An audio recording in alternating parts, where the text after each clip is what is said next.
જે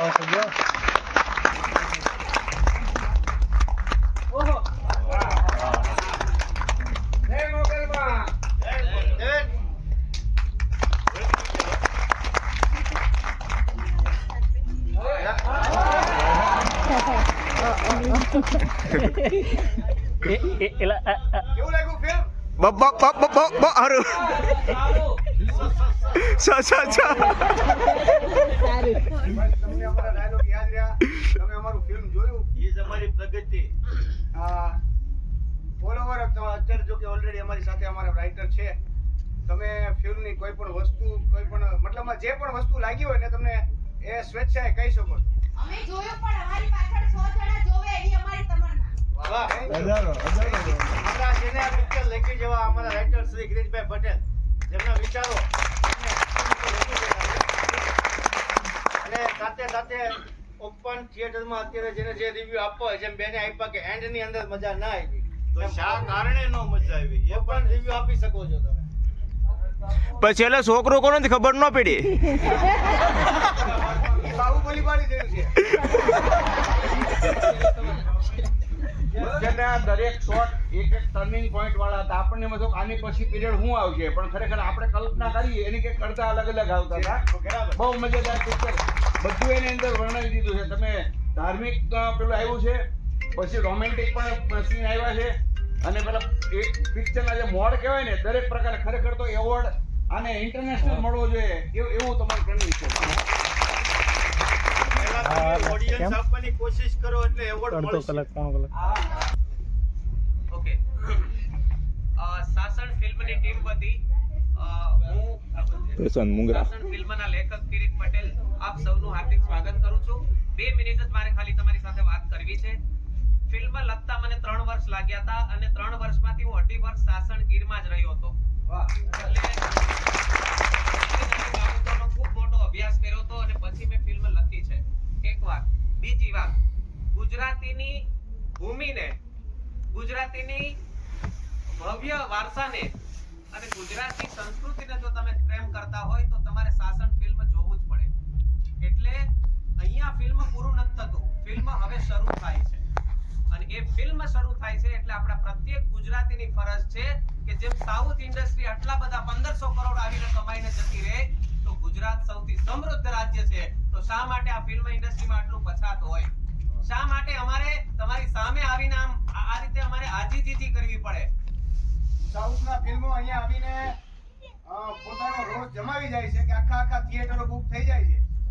એ સાઉથના કોઈ વ્યક્તિ નથી, એ આપણે જ લોકો એને ફૂલ કરીએ છીએ. તો આપણે ગુજરાતી છીએ, ગુજરાતી ફિલ્મ છે અને આપણી ભાષા ગુજરાતી છે તો એનો ગર્વ થોડોક તો હોવો જોઈએ ને આપણે. ઓકે, એટલે હવે તમારી જવાબદારી એ રહેશે બધાની કે આપણે સૌ આપણા સોશિયલ મીડિયામાં તમને જેવું પણ લાગ્યું છે એ વસ્તુને તમારે શેર કરવાની છે. બેનને સારું નહોતું લાગ્યું, ઓકે એક્સેપ્ટેડ, અમે સ્વીકારીએ છીએ કે કંઈક અમારાથી ભૂલ થઈ છે, પણ જેટલું સારું છે એટલી એ વસ્તુને તમે તમારા સગાવાલા તમારા ગ્રુપ સર્કલમાં મૂકી દો. બરાબર? તો વેસ્ટેડ છે બહુ મસ્ત. તો વાત જ આખી અલગ છે મૂવીની. પણ ગુજરાતી મૂવી આપણે નાના બધા બચ્ચાઓને બહુ કહીએ છીએ કે વૃક્ષોનું વાવેતર કરો, વૃક્ષોને પ્રેમ કરો. આપણે પણ જ્યારે સાપુતારા ફરવા જઈએ છીએ ને પાણીની બોટલ ફેંકીને સીધી બહાર ફેંકીએ છીએ. આપણે બાળકોને કંઈ બીજું શીખવાની જરૂર નથી, આપણે શરૂઆત કરીએ, આપણે આવા મૂવી બતાવીએ. અને ઘણી બધી બુક્સ મેં વાંચેલી છે સાસણ ગીર પર, ધ્રુવ ભટ્ટી ઉપર વાંચેલી છે કે ગીર જે છે એને ત્યાં લોકો ગૈર જે કહે છે ગીર. તો એક માણસ અને પ્રકૃતિ વચ્ચેનો જે સંબંધ છે ને એ સાયન્સ એવું કહે છે, હું નથી કહેતો, સાયન્સ એવું કહે છે કે આખા વિશ્વમાં માત્ર ગીરમાં અને જૂનાગઢના સાસણ ગીરમાં જોવા મળે છે. આપણે બધા ખૂબ નસીબદાર છીએ કે આપણી પાસે આવા મહાન લેખક છે અને આપણી સામે સ્ક્રીન પર આટલી મોટી મસ્ત મજાની જે મૂવી છે એ આપણી પાસે શો થાય છે. આજની 3 કલાક, 2.5 કલાક, 4 કલાક જે પણ આપણે જોઈ છે, યાદ રાખજો મિત્રો, આપણી વેસ્ટેજ નથી. આપણા જીવનમાં સિંહ, સાવજ, ગીર અને ગીરના માલધારીને સમજવાનો જીવનનો સૌથી સારો ટાઈમ હોય તો આજની 3 કલાક.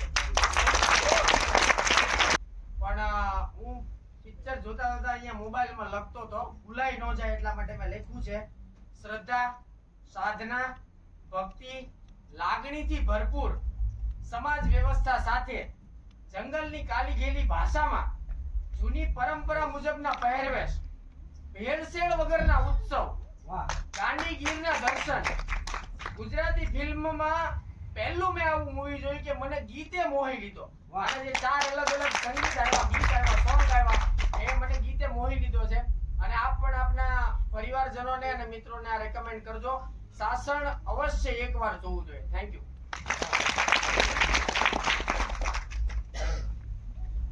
ભાઈને બોલાવી લેજો છે. આમ તો કિરીટભાઈથી અમે પરિચિત જ છીએ. આગળ પણ એનું પિક્ચર ટર્નિંગ પોઈન્ટ કરીને આવ્યું હતું. આ પિક્ચરની અંદર કાબિલેદાર જે પોઈન્ટ પિક્ચરની અંદર જે ક્લુ કહેવાય, રોમેન્ટિક હોવું જોઈએ, પછી પેલું ફાઇટ વાળું હોવું જોઈએ, બધા જ આપ્યું. અને મેઇન તો તળપદી ભાષા. આપણા જે તળપદાર શબ્દો છે, મારા ફેસબુકની વોલ ઉપર જે મારા મિત્રો જે જોતા છે, હું તો ન્યુઝીલેન્ડે ફરીને મેં જોયું છે, પણ અહીંયા ગીરની જે વ્યવસ્થા છે ને, એ જે એની અંદર જે આપણને જાણવા માણવા પબ્લિક જે મળે છે ને, એ કદાચ અન્ય કોઈ જગ્યાએ નહીં મળે. અને ખરેખર કાબિલે દાદ કિરીટભાઈ પિક્ચર તમે બનાવી છે. બટુકભાઈનો આભાર કે અમને અહીંયા મને પ્રેમજી બાપાને મારા પિક્ચર મિત્રોને આમંત્રણ આપ્યું. ખરેખર અમારા ગ્રુપ સર્કલ બધાને મેં કહેશું કે આ પિક્ચર જોવા આવે. ખૂબ કાબિલે દાદ. યસ પ્લીઝ, તમે બ્લેક ટી-શર્ટ